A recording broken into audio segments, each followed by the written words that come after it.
Today is Friday, May 30th, 2014. My name is Jason Higgins and I am an intern with the Oklahoma Oral History Research Program at the OSU Library.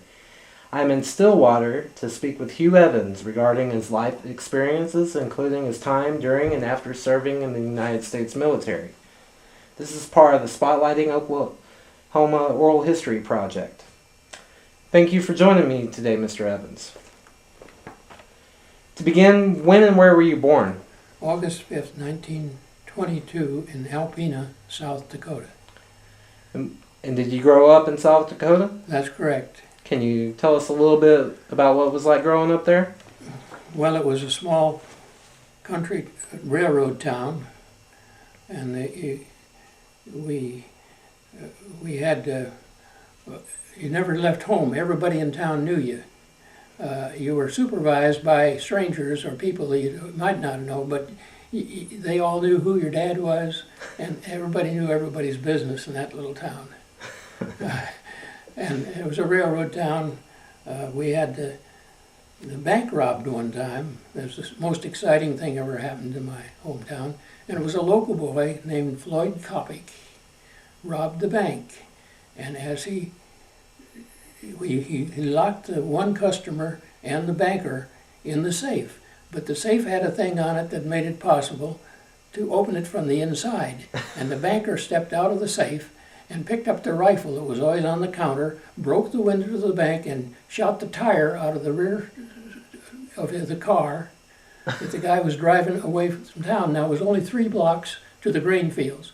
And he got out of he had been given hundreds of silver dollars instead of currency. And he took the bag of money, and he got in a grain field that was about 2.5, 3 feet high.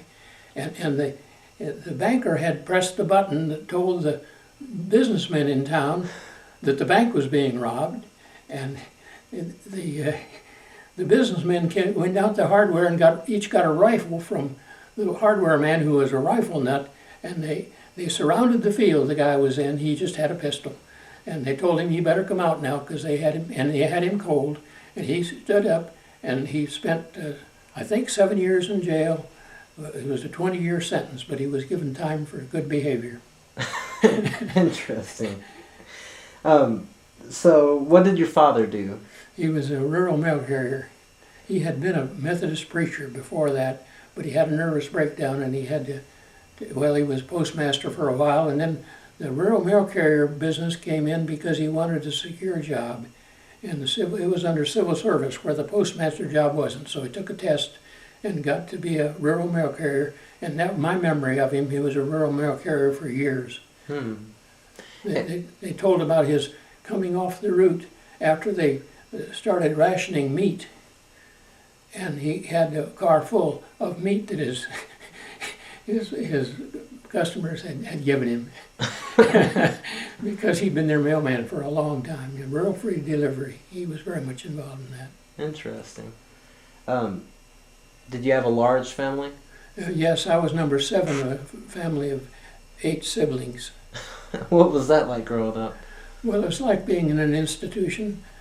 We had what we called sibling rivalry, and we got into some pretty good fights sometimes, but we all survived it, thank goodness, and we don't fight anymore. I have two others of the 8 are still alive.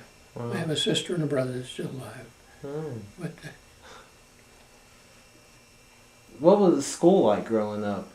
Well, I wasn't very good at school to begin with. I managed to go to the first grade twice.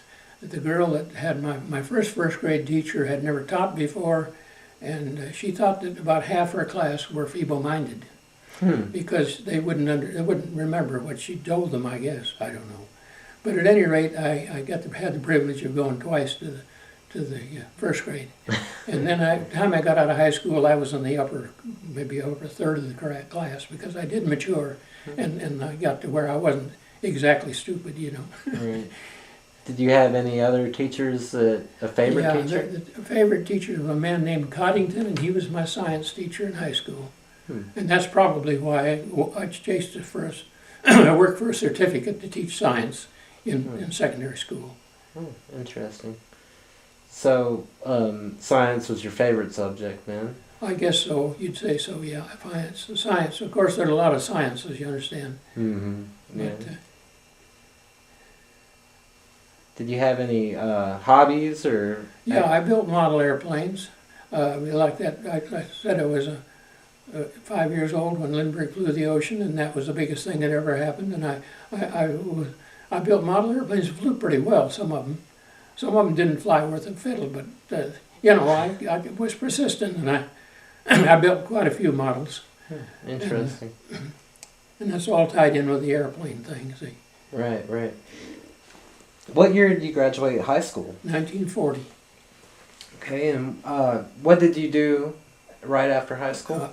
Right away after high school, I went to Curtis Wright Technical Institute in Glendale, California, which was an A&P school, which aircraft and power plant, and resulted in my getting an A&P mechanics license, Okay. which gave me a good job. Immediately, I went to work in Watertown, South Dakota, where they had a civilian pilot training program where it had been adapted. They had just changed to taking Navy students. And so these fellows were in the Navy that I was working on the airplanes they were flying. And I worked for just a few months there because I had to pay my dad back the loan he'd made me. Okay. And after I got my dad paid off, the recruiters came through, and I wanted to get on the Navy flight training. And so I joined the Navy in order to learn to fly. What year was that? That was in after Pearl Harbor in '41. So do you remember the day, December 7th, 1941? Oh yeah, I can remember the news media telling all about it. And of course it made this country very united. That's the thing that kind of bothers me, because we don't have a united country in the way we had then. During World War II, the United States was the most united country I ever heard of, I think. We all agreed at that time.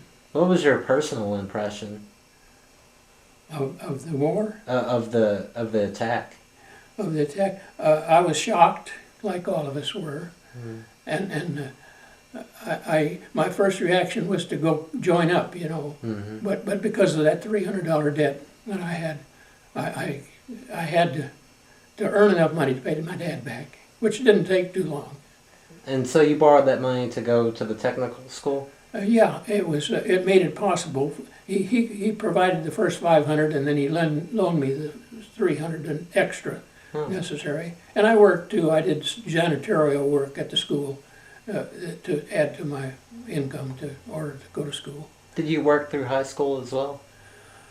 No, I didn't do much work in high school. I did most of my lessons and so forth, but and we had to do help around the house. So we were required to work. In other words, you have that many kids, there's so much to do, and we we had to weed the garden and so forth, and so forth, and that kind of thing. Mop the floor. My first job was to clear the table after the meals. And then I finally got promoted to mopping the floor in the kitchen, and your age and your abilities affected what you had to do. But we were required to work, and my folks wouldn't have survived at all if we hadn't helped. We were required to help. So you volunteered for the Navy right after December 7th. Right after December 7th, but a few months later, after I'd earned the money to pay them. You didn't understand that. Oh, right. Did anyone else in your family ever serve in the military before you? Yes, my older brother, 2 years older, wound up as a colonel in the occupation force in Germany after the war. He was a... See, I would have been an officer if I had finished flight training, but I never did. And they sent me to a parachute rigger school. And so I learned to read to pack parachutes, and the graduation exercise was jumping out of a blimp with your own parachute. Out of a blimp, did you recall the Hindenburg at all? Oh yeah, well, I remember seeing being so shocked at seeing the pictures of the Hindenburg burning. Everybody's seen that, I think. I bet you were scared to jump out of the Yeah, well, jumping out of the blimp. There was one of the member of the class who couldn't force himself to jump, and they wouldn't push him, and he just didn't graduate. And there were some girls there. They required that they not jump out of anything. They packed parachutes too. I don't think any of my parachutes were ever used by anybody except the one I used to come down from the blimp. But the man was, they were supposed to bring you a fifth of whiskey if they used your parachute. That was the naval tradition. And nobody ever brought me any fifth of whiskey, so I got to assume that everybody that used one of my parachutes landed his airplane properly. Well, I hope so. So, before you went to your training school, what was boot camp like? Where did you go boot camp? I went to the Navy boot camp in the big one out of Chicago. Chicago. I should know the name, but I don't. What was that like? Well, it was. See, I'd already been in the Navy a while, and it was more or less what I expected it to be. It was a matter of indoctrination into the Navy, and I didn't stand out at all. I was just a regular another Navy man, but it was a required proposition. And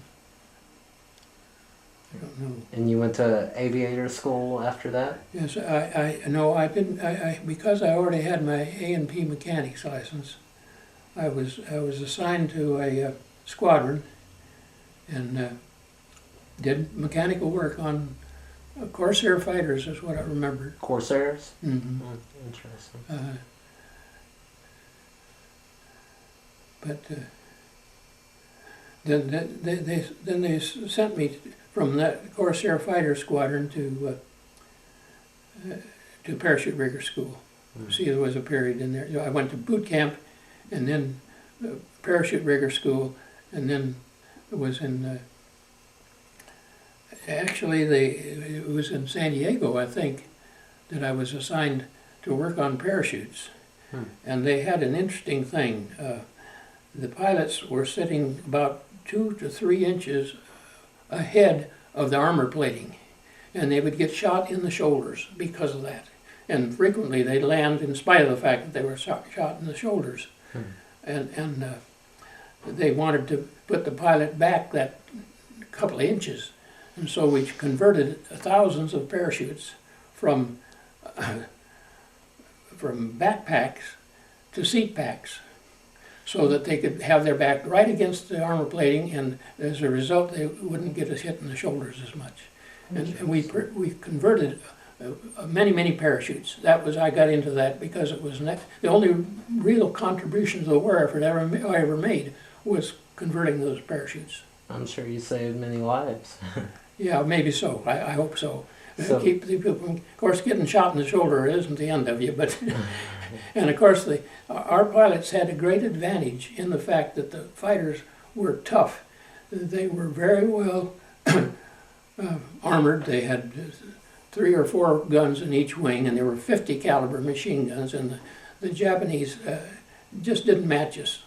The Zeros were good airplanes and very maneuverable. But the only mistake you didn't make when fighting a Zero, you didn't get in a turning contest with him, because if you did, you'd get somebody behind you and get shot down. But you could out-climb, out-dive, outperform in every other respect except turning. The Corsairs certainly could. The Corsairs would do that, and the F-6F. There were probably, the Navy had a lot more F-6Fs than they did Corsairs. It just happened that I was working on the Corsairs. Okay. And were you ever deployed? Well, it depends on what you mean deployed. I was after I worked at the parachutes for a while. They sent me out to Guam, and I was on my way to Japan. And the only thing I ever did was take the parachutes out and put them in the cockpit and that kind of thing. But I didn't have any action as far as that's concerned. Right. It was just standard procedure, you know. So can you describe a typical day in Guam? Well, we did very little. We stood some watches, but a typical day we sat around and we might play cards. We just didn't have anything to do really, and it was just passing the time and waiting after the war was over, waiting to get a ride back home. And I can remember the ship that I came back on. It was a converted cruiser, I think. It was a big ship. And the bunks were so close together that if I raised my knee, I'd hit the rump of the man above me. And we didn't spend any time in the hold where those bunks were. We were all over the ship, and we waited to eat, and then we waited to eat again. And then, but if it got stormy or something, we'd go down the hold. But that's the only time. Everybody was topside all the time. Seemed like. How did you get to Guam on ship as well? Yeah. Okay. How long was that journey? I don't know. I'd say a week, but I just don't know. Oh, okay. It was a long. Those ships weren't too fast. Right. And of course, the earlier in the war, they would zigzag all the time. They would slow them down a lot. But then after the peace was signed, why? And the interesting fact is, even though I was in the Pacific and all, that I have a son who married a Japanese girl, and I've got Japanese grandchildren. Congratulations. But they're half Japanese. Yeah, and they're just as dear to me as if they were American all the way. You know. I bet. Yeah. And we have a Japanese daughter-in-law. Interesting. And Ron has been back there. He recently went there and made a speech about social studies. Interesting. Okay. To Japan. They treated him real well. So you mentioned playing cards. I read books where a lot of guys did a lot of gambling during the war. Did you ever? No, I don't remember gambling. I'm not a gambler. I do gambling on the stock market. That's good gambling enough for me. I understand. But so were you able to save money throughout the war then? yeah, I did save a little money. I can remember the first airplane I bought.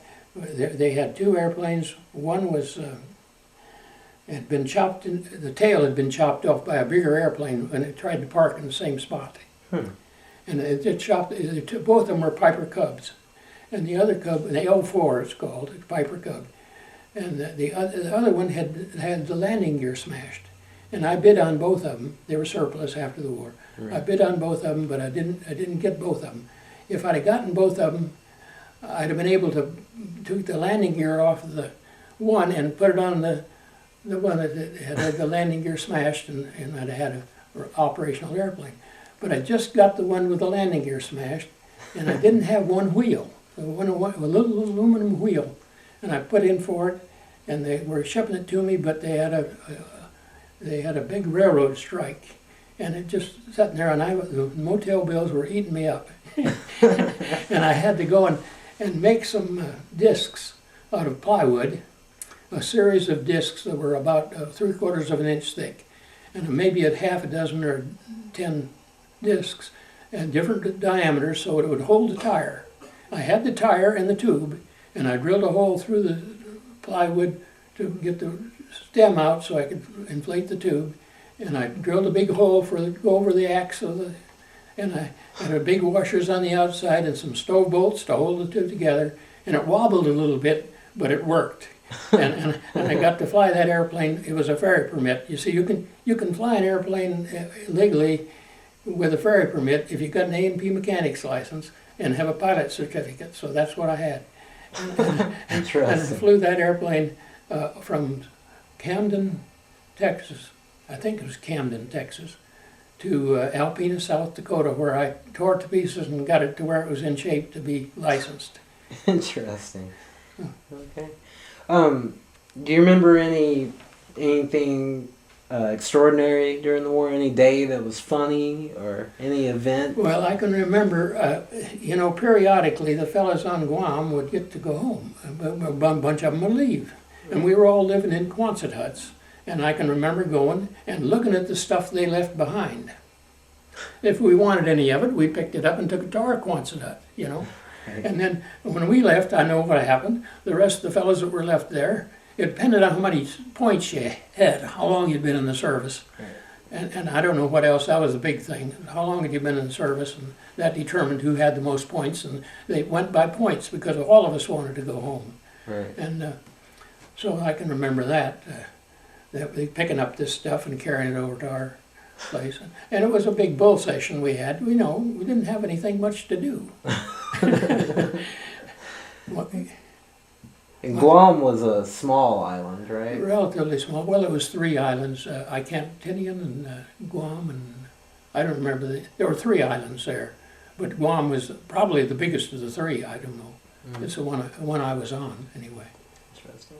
So what was most difficult for you during the war years? Probably the discipline it required. I wasn't rebellious, but I wasn't enthusiastic some of the time, especially after the war was over and we were waiting to go home. Right. So where were you whenever the war ended? I was,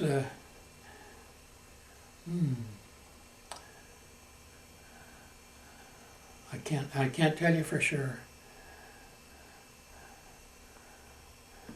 I must have. Do you remember? Must have been on Guam. Do you remember your impression whenever the war ended? What were you thinking? Oh, well, I remember everybody, they were shooting guns and making noise and celebrating like they're crazy. You know, everybody go out and have a big time. Oh, yeah. It was noisy. I must have been on Guam by the time the war ended, because I was on there a long time, and it took a long time for him to get my turn to come home. And I didn't distinguish myself in any particular way. I was just another sailor. Right. like thousands and thousands Yeah, of other ones. Like I say, 3 million unemployed expected, and there's 3 million veterans are coming home, you know. But we're very fortunate that the economy took off, and I guess it was predictable, people that know about that kind of thing, because people had saved money. Even I had saved money in the Navy. I'd saved some of my pay. And so that makes the economy go, when people are spending money. Right. What was your impressions of the atomic bombs being used? Well, my attitude is it probably saved my life, you see, because the Japanese would have been there waiting for us if we'd have landed. And I just saw a thing on the tube the other night about the landing in Europe, and how many thousands of men were killed. And it made a big difference. I wasn't enthusiastic about attacking Japan, and I'm very happy with the fact that they were very cautious when they went in there, and they didn't know what they were going to find when they were permitted to land without anybody shooting at them. And the Japanese probably were the most disciplined enemy we ever had, because they had their emperor, and he had saved them in a sense. And it was a fine solution to the war from our standpoint. Now both Japan and Germany are the best allies Uncle Sam has got. So, but they made mistakes after World War I. They did the wrong thing, and they loaded the thing so that we almost determined by the way the armistice of World War I was carried on, almost it guaranteed that it would happen again, because it gave Hitler all this control of the people of Germany. Absolutely. So, what year did you finally go back to the States? Well, I don't know. Probably 46. I think, yeah, it was after the war, and it was 40. I guess it was early 46. What did you do right after that? Well, I went to school at the University of Florida and got a degree to teach science in high school. Did you go on the GI Bill? Yeah, and that made it possible. And of course, my final job here at OSU was because I had both an A&P mechanics license and a degree. That was the requirement to get the job. And I saw an advertisement for it, and I said, I told Dorothy I can get that job if I want. Do you want to move to Stillwater? And that was in '65 we moved here. And When I did you headed meet up your- this A&P school. It was part of the university. Now it belongs in a vocational school, I see. but it had been worked into our university, but it was kind of a dual thing. You had to get all the decisions are made by the Uncle Sam, or the aeronautics branch of Uncle Sam, and the Board of Regents isn't really in charge of an A&P school. It had a contract for the training with the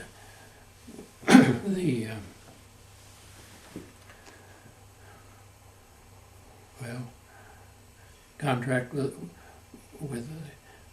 the school in order to satisfy the A&P requirements. It's very specific. I see. How do you meet your wife? How do I need? How did you meet your wife? Oh, the three of us after the war were going to fly our airplanes. We towed signs over Milwaukee that said "Vote McCarthy, U.S. Senate," and we were going to go make $1 million towing signs. And we came to Florida, flew down to Florida as part of it. And my parents knew these people, and they said to visit the Smiths in Lakeland, Florida. And here was this good-looking girl, and I was 26 years old, and she was 19, and something happened, and I never had any intention of ever getting married, but she changed my mind on that, and Yeah. so that was the way that worked out. How'd you propose? Oh, I just like anybody else. I asked her if she'd marry me, and she decided she would. So, and we've been married for 65 years. And it looks as though it's going to last a lifetime. Congratulations. And you have 3 kids? Yeah, we got 3 children. Okay.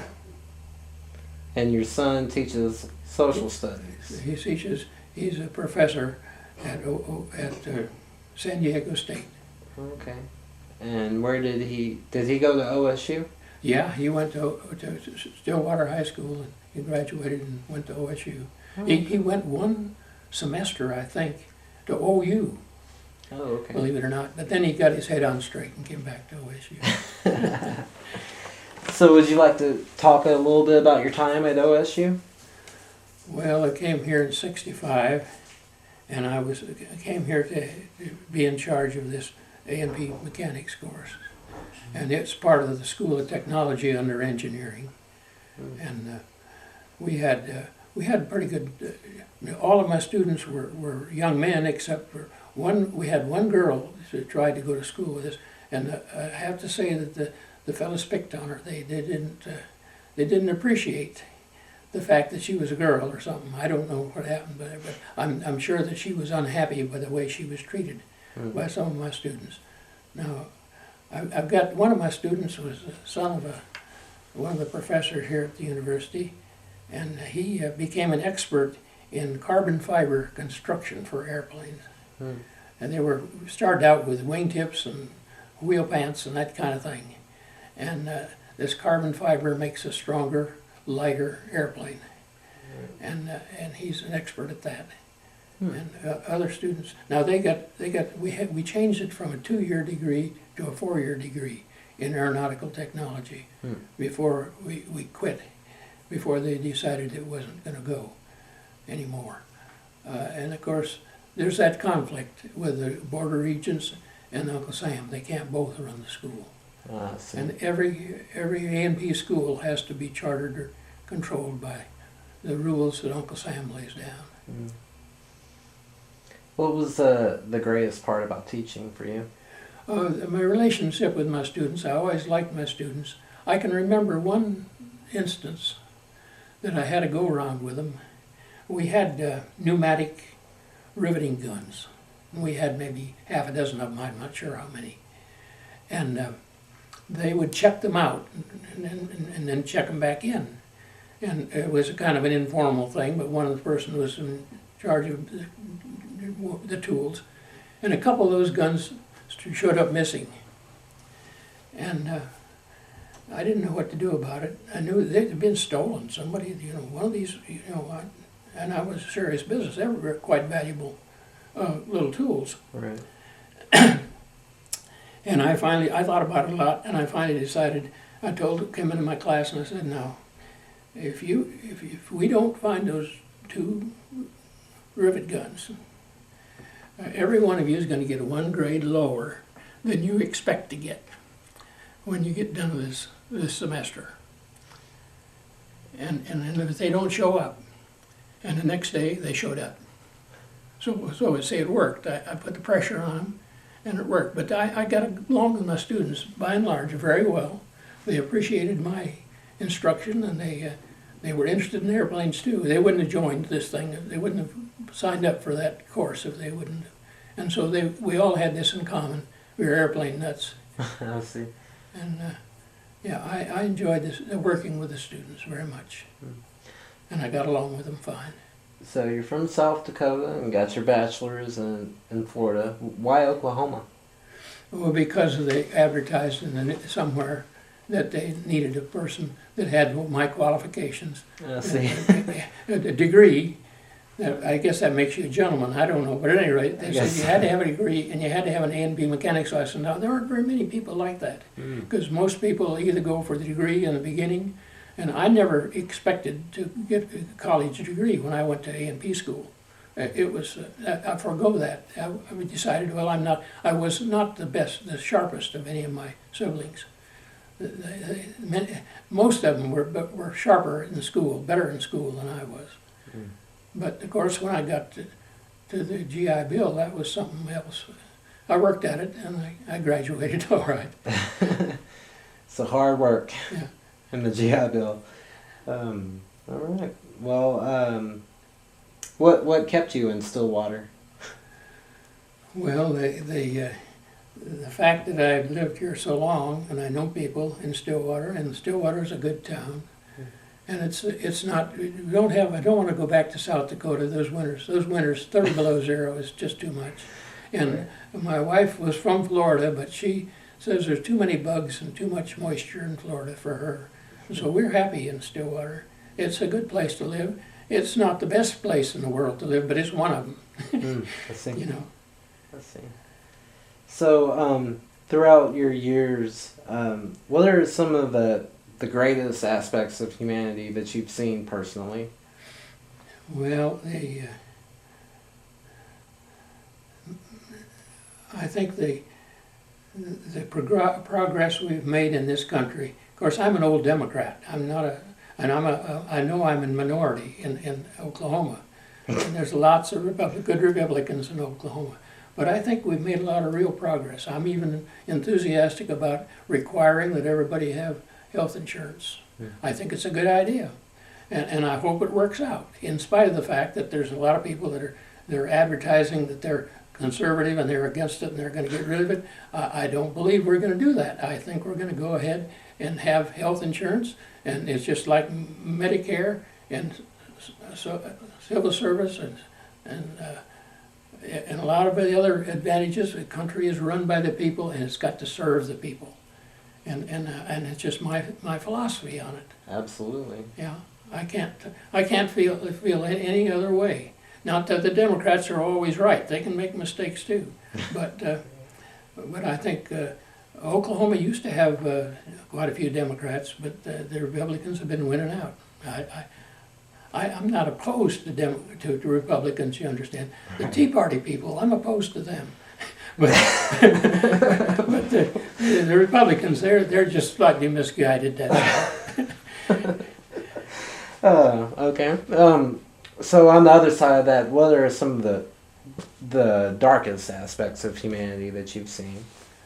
Well, this business of people using religion to tie them together, and then this 9/11 thing when they killed all those people. That's terrible, and we've got to resist it with all we can. I can't. It's not the same as World War II at all. It's a very small group of people doing a great deal of damage. Absolutely. And I'm very much opposed to this business of terrorists ruling people. I don't believe in it. And I'm thinking Uncle Sam's doing a good job of getting after him and stopping it. Absolutely. But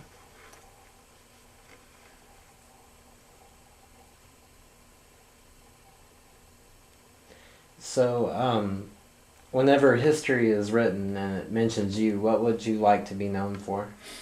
being for world peace and democracy, where the people as a whole run things instead of having tyrants running things. That's a very noble cause. Yeah, it is. Alright. And I'm very hopeful that democracy will succeed in the United States will succeed in democratizing the whole world. That would be a very fine thing in my thinking. Has there, well, first off, have you wanted to talk about anything that I haven't had a chance to ask, or is anything that you wanted to discuss? Well, I'm still an airplane nut, and I think that there's a need for what you call a solar-powered soaring plane. Now, a soaring plane is a very high performance that can glide maybe as much as 50 miles for every mile it's above the earth. And it's slick and doesn't have any power plant. It's light, and of course you can build a better one by building it lighter and making it more streamlined. But I want one that's solar powered, so that you're free from the business of having to get an airplane to tow you up like a tractor would tow a wagon.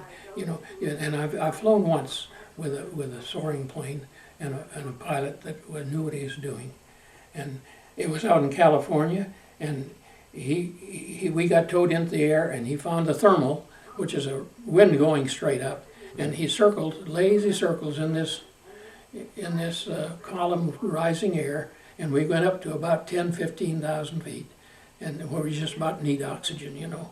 And then he'd go over here and he'd circle down, and then we did this 3 or 4 times one afternoon in this soaring plane. Now, I think that if you had a soaring plane that was solar powered, you can go out in high noon, you can take off, and you can hunt for the thermal that takes you to altitude. And you might even work out a system to use it for transportation purposes, because if you could fly 50 miles an hour at sea level, then at 18,000 feet, because of the thinner air, you could fly at 100 miles an hour. At 36,000 feet, you could fly at 200 miles an hour. And at the next 18,000 feet up, you could fly at 400 miles an hour. So you see, if you can continue to get your propulsion from the sunshine, then you can go fast enough so it's a method of transportation. I don't know as it would be really a good method. You couldn't work it on a schedule like you do with the airlines. We have the greatest transportation system the world has ever seen in this country because of these, many of my students working for them, former students working for these airlines, and it's not only the safest method, it's probably safer than walking, you know. And it's, we're able to move millions of people to where they want to go in a very efficient and rapid system. To me, that's a great accomplishment, and I'm proud to have been part of it.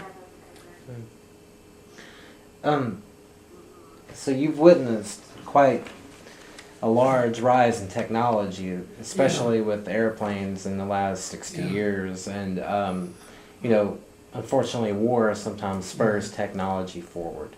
Well, in 1937, they had DC-3s for their transportation in this country, and there were about a half a dozen cases. They had the old Adcock range, and they'd follow a path in the air, and that thing would bounce around.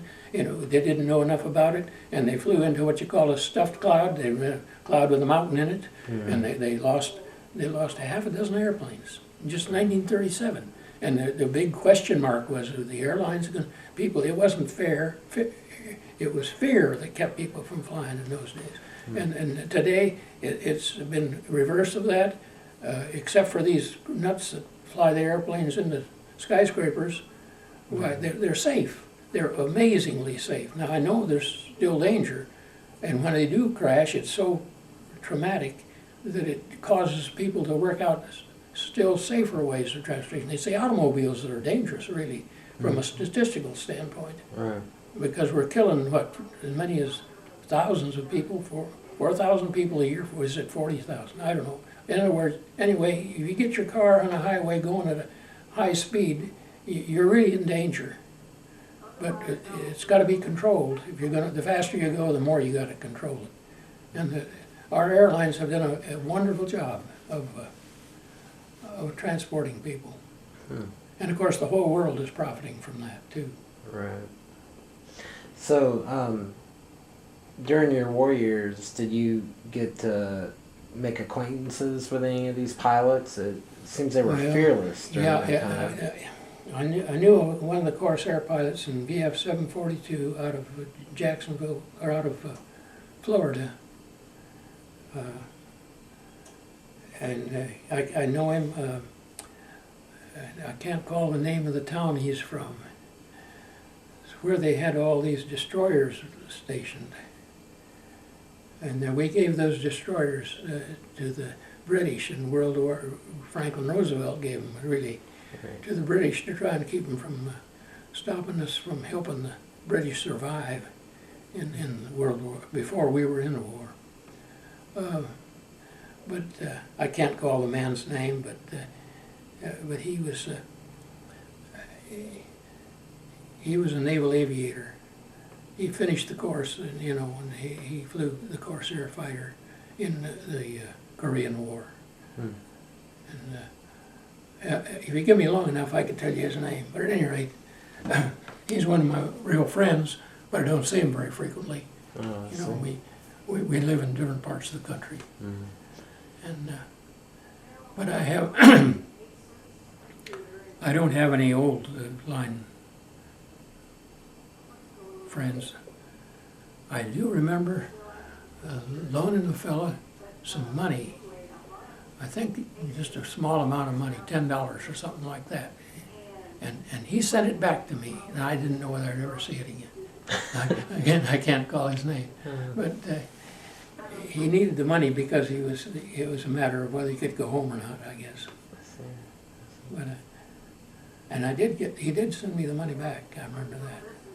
But I don't have any war buddies in the sense that I was in battle with them, you see, because I've never had any battle. And that applies to maybe as many as half of the people that were in the service in World War II. The people forget that fact. And a lot of us weren't warriors at all. We just were serving because we were required to serve. Right. The generation of World War II has been described as the greatest generation.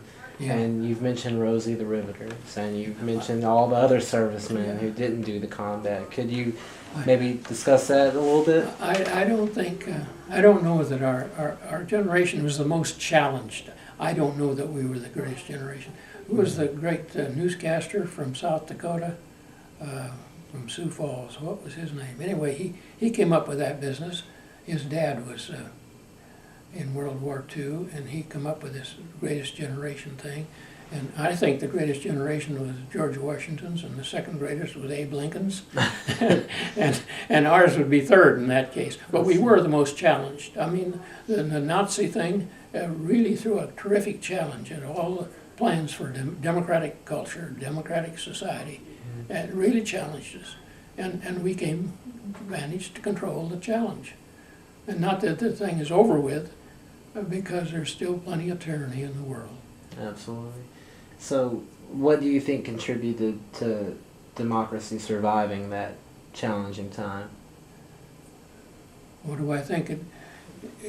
It just challenges the people in the future to things like all those girls they captured and been trying to sell them. Now that's dehumanizing. That's the kind of thing we don't have any need for that kind of thing going on. And whether we can ever convert the rest of the world, of course, much of the world is already converted to democratic beliefs and culture. Right. But there's still plenty of it that isn't. And when they get it mixed with the religion, that's the problem, as far as I'm concerned.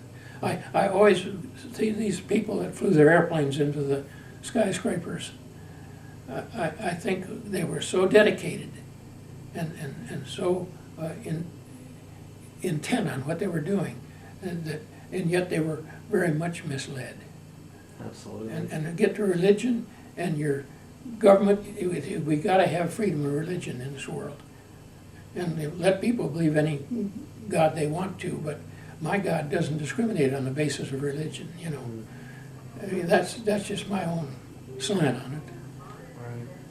You mentioned your daughter-in-law, and that she's Japanese. Yeah. And during the war, you know, the Japanese were dehumanized. Can you talk a little bit about how you still regarded the Japanese culture?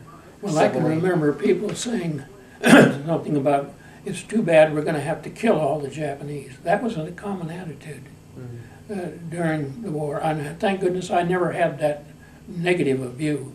Right. I mean, to say you're going to kill a whole race of people, that's way out. It's not humane. That's not the type of thing I'm interested in. Absolutely. But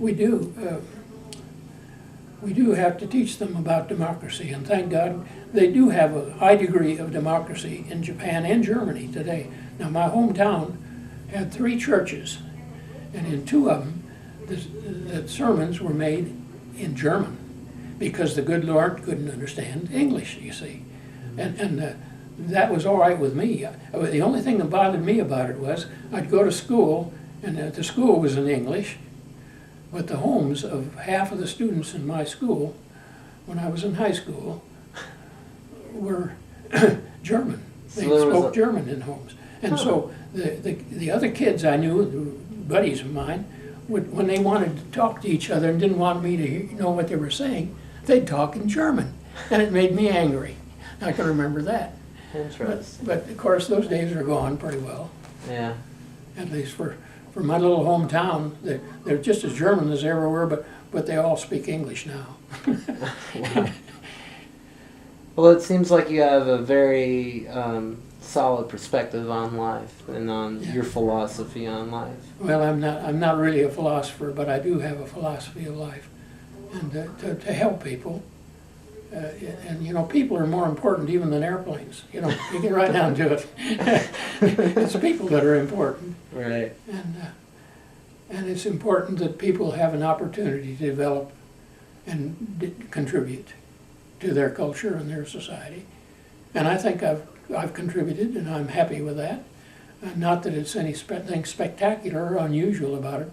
So did millions of other people contribute. Absolutely. To what we've got. And I'm sure we should know what we got. We've got something that this country's got something that most of the world needs. Absolutely. Well, unless there's anything else you'd like to add, I'd like to thank you very much. Okay. I don't know of anything else. I'm maybe good for as much as 10 more years. Who knows? Well, I hope so. I'm healthy, and I'm interested in being around to see how things come out. and I'd like to see some of the things that are in question come out in our favor, in the favor of the people in general, as they have in the past, you know. Time and time again. Yeah. But that's about it. Well, I'd like to thank you very much for your time and your interesting story. Okay. Thank you for giving me the opportunity to spout off. You're welcome.